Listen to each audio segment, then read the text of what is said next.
Hello, nice to meet you.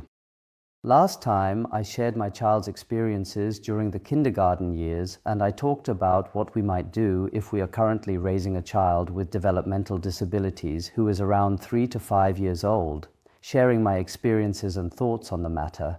After sharing my experiences from the kindergarten period last time, I asked my child if they remembered why they cried so much when we went to the Milal Research Institute back then. I actually didn't know about this story until I heard it from my wife. When I asked, my child immediately said that they had been scolded a lot by the teachers there. My child had also been scolded at kindergarten, and since they had never been physically punished before, suddenly experiencing corporal punishment without understanding why probably caused some trauma. I can only assume that's what happened. I remember what I witnessed at the time when I went to pick up my child. The teacher in charge forced my child to make eye contact and greet them because my child avoided eye contact while saying hello. Naturally, my child struggled hard and tried to get away. The fact that that scene still lingers in my mind shows that I also thought it was a bit strange at the time, but I just let it go, thinking, oh, I guess that's how it's supposed to be done. But now, hearing about it only after 25 years have passed, it makes me feel a bit sad. In fact, the Milal Research Institute was a place with excellent facilities, and at the time it was the most renowned institution offering specialized programs, with professional teachers and truly many great instructors. So it was a place where everyone wanted to send their children. The integrated kindergarten was also really good in the same way. I believe that those people did their very best for our children with disabilities. What I want to say is not that the Milal Research Institute was good or bad, or that the kindergarten was good or bad. What I regret very much is that as a parent, I did not know, or I ignored my child's situation and feelings at the time when my child was struggling, crying, and even refusing to eat food they used to eat. So what I want to say is, just because others say a program is good, don't force it unconditionally. Instead, carefully observe whether your child is responding well or having a hard time. If your child shows signs of struggling, ask why and try to come up with a response or solution. That's the point I want to make. Rather than scaring our children who need help into obedience, I believe it's better to support them with love and understanding, and also to find kindergartens or schools that offer that kind of environment. The problem, however, is that it's not easy to find such places, but we still need to do our best to look for them. Anyway, getting back to the main point, the core direction we want to share is this. Let's create as many opportunities as possible for our children to interact with their typically developing peers. In this context, during kindergarten years, it's better not to just send your child alone, but to also send a supporter who can provide good support for your child. In fact, looking back, we didn't have the clear sense of direction that we're talking about now. Back then, we also didn't really know what to do. Looking back, there were some things that were good and some things that left us with regrets and disappointments. By sharing these, we hope it will be helpful to those currently raising young children. That's our intention.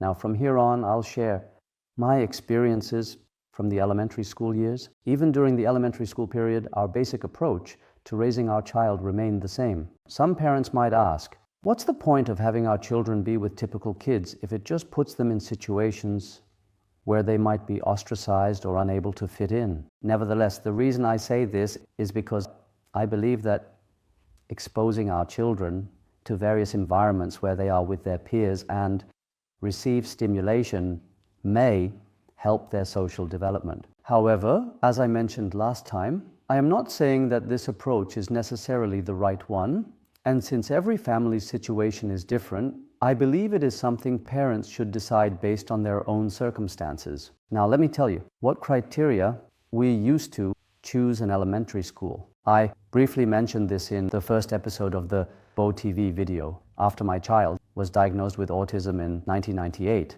an acquaintance of ours led us to a church in Suwon in 1999. That church also ran an elementary school, and its motto was that the school, church, and family should work together to raise children within a single supportive community. There were 4 classes per grade, and each class admitted 2 children with developmental disabilities, providing inclusive education as a private Christian elementary school.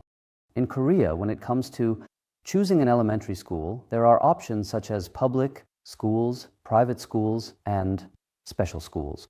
My child entered elementary school around 2002, and at that time, we thought that public schools were too large and not yet adequately prepared for children with developmental disabilities. We also excluded special schools from our options because they did not align with the direction we had in mind.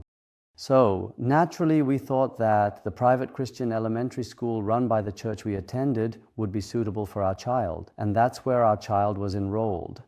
Of course, there are many other good schools, but we feel that, relatively speaking, our child had a very satisfying elementary school experience. Now, let me briefly talk about how our child spent their elementary school years. The first positive aspect was that since the school itself aimed for inclusive education, teachers specialized in special education were assigned to each grade to support children with developmental disabilities.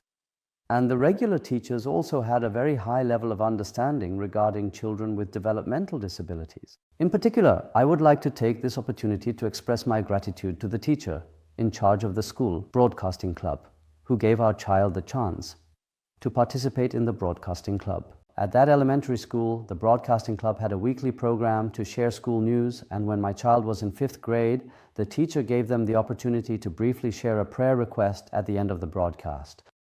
When I look back at the video from that time, I remember my child barely managing to read the prayer request for about a minute, speaking in a voice so quiet it was almost a whisper.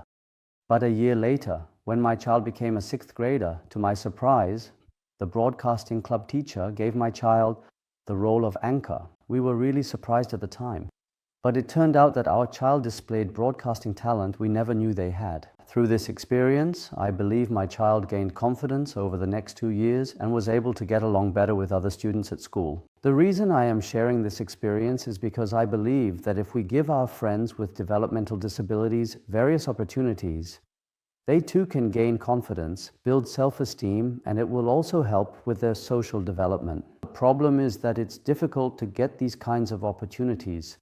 But I think that even if it's just in a small way, it's important for us as parents and teachers to keep creating environments where our children can have these opportunities and to pay attention to making such opportunities available.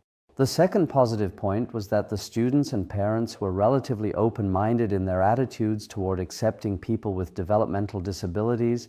Of course, we can't say that our children with disabilities grew up completely free from prejudice and exclusion, but I think there were at least some parents and friends with open minds. The general students entering this elementary school must have their parents sign a consent form in advance, agreeing that their children will participate in inclusive education with children with disabilities. Of course, it's not as if the general students enrolled just because of the inclusive education. I think they probably applied for admission because after considering various factors, they felt that inclusive education would be a good fit. But starting from elementary school, a natural environment was created where students with and without disabilities could live together in the same class, with general students naturally accepting their peers with disabilities and helping them when needed. My first child was a general student, and while attending the same elementary school, she said that the inclusive environment really helped her accept and get along with classmates with disabilities, without much difficulty. Thirdly, I think that having the school and church within the same community helped our child build relationships, not only at school, but also through church activities. For example, when we went to Friday worship, we needed somewhere to leave our child in the evening. And at that church, they had a program called Awana, which was somewhat like a play and sports program. Of course, it was based on Christianity. So when our child joined the Awana program, it was really nice because they had the opportunity to interact a lot with other kids during the worship service. Also on Sundays, when we leave our child at Sunday school, they can spend time and interact with regular friends. And after that, there are small group gatherings where they also have the chance to mingle with peers of a similar age. So not only at school, but also on Sundays or during Friday services, our child was able to have many opportunities to interact with other children. That's why I believe that while choosing an elementary school is important, church life also has a significant impact on our child's development. Some people might ask, do you really choose a religion for your child's development? There may be people who question it like this, but what I'm saying is not that you should choose a religion for your child's development. Rather, for those who already have a religion, there are aspects of church life that can help with a child's development, so I suggest making good use of those opportunities. That's because at church there is to some extent an environment that can embrace children who may be lacking in some ways. Of course, this is something that can equally apply to religions other than Christianity as well. So I would like to take this opportunity to sincerely thank the church and all those who have volunteered their service. Thanks to those people, we were able to have an opportunity for spiritual recovery. And because we had such experiences, when we came to Canada and attended church, my wife, drawing on those experiences and the help she had received, also spent time volunteering at church to help children with developmental disabilities in the same way. So we had the opportunity to meet many families with children who have developmental disabilities. I hope that just like us, those families were able to entrust their children during worship service and fully focus on worship, allowing them to experience spiritual recovery, and that it also helped them build positive relationships with their children. Another thing I'd like to mention is that many churches now hold separate worship services specifically for people with disabilities. However, my personal opinion is that whenever possible, it is more desirable for our children with disabilities to participate together with their non-disabled peers. Some might say, they can't communicate or understand what's being said, so why do people with disabilities need a worship service at all? There are also people who say that they disrupt other people's worship. What I want to say is that while there may be some disruption to other children, I hope that, if possible, we can all embrace our children with disabilities and worship together with them. That's my thought, and I say this because we received help in such an environment.